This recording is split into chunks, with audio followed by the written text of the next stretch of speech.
नमस्कार। अंग्रेजी बोलने की सबसे बेहतरीन शब्द जो इस प्रकार है। सबसे पहले I am looking forward to, इसका मतलब है उत्तेजित होना या इंतजार करना, मतलब एक्साइटेड होना, कोई भी काम को लेकर एक्साइटेड होना।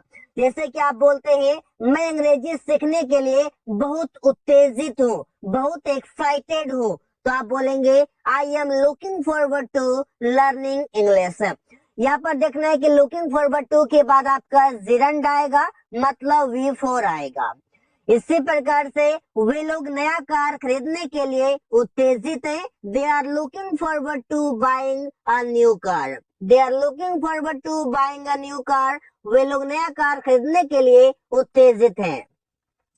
हम लोग उससे मिलने के लिए उत्तेजित हैं। We are looking forward to meeting him, मतलब हम लोग उससे मिलने के लिए एक्साइटेड हैं। We are looking forward to meeting him. Ramesh burger खाने के लिए उत्तेजित है या एक्साइटेड है, तो Ramesh is looking forward to eating the burger. ऐसे आप सेंटेंसेस कई सारे बना सकते हैं। याद रखना है लुकिंग फॉरवर्ड टू का मतलब एक्साइटेड होना, किसी काम को लेकर उत्तेजित होना, इंतजार करना। आई एम अकस्टम्ड टू, इसका मतलब है लत है, आदि है, किसी भी चीजों का आदत है। जैसे मुझे मोबाइल चलाने का लत है। I am accustomed to using a phone. यहाँ पर देखने का अकस्टम्ड टू के बाद आपका V4 आएगा, मतलब जिरंड आएगा। उसे शराब पीने का लत है। He is accustomed to drinking wine. He is accustomed to drinking wine. उसे शराब पीने का लत है। पेरिया को टीवी देखने का लत है। Periya is accustomed to watching TV. Periya is accustomed to watching TV. पेरिया को टीवी देखने का लत है। रमेश को गेम खेलने का लत है। Ramesh is accustomed to playing the game. Ramesh is accustomed to playing the game. Ramesh को गेम खेलने का लत है, आदि है, आदत है। कुछ भी आप बोल सकते हैं अकस्टम्ड टू के साथ। I am accountable to, accountable to का मतलब हो जाएगा जिम्मेदार हूँ, रिस्पॉन्सिबल हूँ। जैसे कि मैं इस काम के लिए जिम्मेदार हूँ। I am accountable to this work. I am accountable to this work, मैं इस काम के लिए जिम्मेदार हूँ। वे लोग इस दुर्घटना के लिए जिम्मेदार हैं। They are accountable to this accident.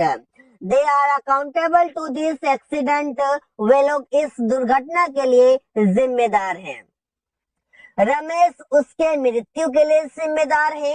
Ramesh is accountable to his death. यहाँ पर देख पा रहे हैं कि किसी भी काम से जिम्मेदार होना, कोई भी काम का जिम्मेदार होना, वहां पर आप अकाउंटेबल टू से बना सकते हैं। तुम लोग उस बाइक का जिम्मेदार हो। You are accountable to that bike. You are accountable to that bike.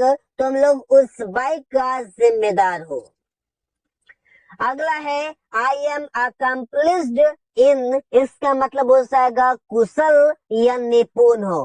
किसी भी काम में कुशल हो या किसी भी काम में निपुण हो, मतलब बहुत ही अच्छा हो, उससे आप दिखा सकते हैं। वो अंग्रेजी बोलने में कुशल है, मतलब अंग्रेजी बोलने में बहुत अच्छा है। He is accomplished in speaking English, वो अंग्रेजी बोलने में कुशल है। वे लोग मैच खेलने में निपुण है। They are accomplished in playing the match. Ravi bike चलाने में निपुण है। Ravi is accomplished in riding a bike. Accomplished in के बाद आपको जिरंड यूज करना है, मतलब V4 यूज करना है। प्रिया खाना पकाने में कुशल है। Priya is accomplished in cooking food. यहाँ पर आप ऐसे सेंटेंसेस कई सारे बना सकते हैं जहाँ पर आप कोई भी काम में बहुत अच्छे हैं, कुशल हैं, निपुण हैं, वहां पर आप इसे यूज कर सकते हैं। दिस इज सब्जेक्ट टू, इसका मतलब हो जाएगा अधीन या अंतर्गत है, मतलब दिस इज सब्जेक्ट टू मतलब अधीन या अंतर्गत है। एग्जाम्पल देखते हैं, यह रवि के काम के अंतर्गत है। This is subject to the work of Ravi. The work of Ravi मतलब रवि के काम के अंतर्गत है। This is subject to the work of Ravi. यह सरकार के नियमों के अंतर्गत है। This is subject to the rule of government. यहाँ पर आप ऐसे सेंटेंसेस बना सकते हैं, यह काम मेरे सीनियर के अधीन है। This work is subject to my senior. यह केस हाई कोर्ट के अंतर्गत है। This case is subject to the high court. यहाँ पर आप ऐसे सेंटेंसेस बना सकते हैं। याद रखना है सब्जेक्ट टू मतलब अधीन या अंतर्गत होना। आई एम अवेयर ऑफ, इसका मतलब हो जाएगा अवगत हूँ, परिचित हूँ, जानकार हूँ, ऐसे बोल सकते हैं। मैं इस समस्या से अवगत हूँ। I am aware of this problem. I am aware of this problem, मैं इस समस्या से अवगत हूँ। वे लोग उस काम से अवगत हैं। They are aware of that work. They are aware of that work, वे लोग उस काम से अवगत हैं। तुम रवि से अवगत हो। You are aware of Ravi. You are aware of Ravi. Shyam उस नियम से अवगत है। Shyam is aware of that rule. Shyam is aware of that rule, Shyam उस नियम से अवगत है। This rule is applicable to, इसका मतलब है कि लागू है, कोई भी नियम लागू है। एग्जाम्पल देखते हैं, यह नियम सभी के लिए लागू है। This rule is applicable to all. यह नियम सिर्फ छात्रों के लिए लागू है। This rule is applicable to students only. यह नियम कोर्ट में लागू है। This rule is applicable to high court, मतलब ये नियम सिर्फ, यह नियम हाई कोर्ट में लागू है, ऐसे आप समझ सकते हैं। This rule is applicable to high court.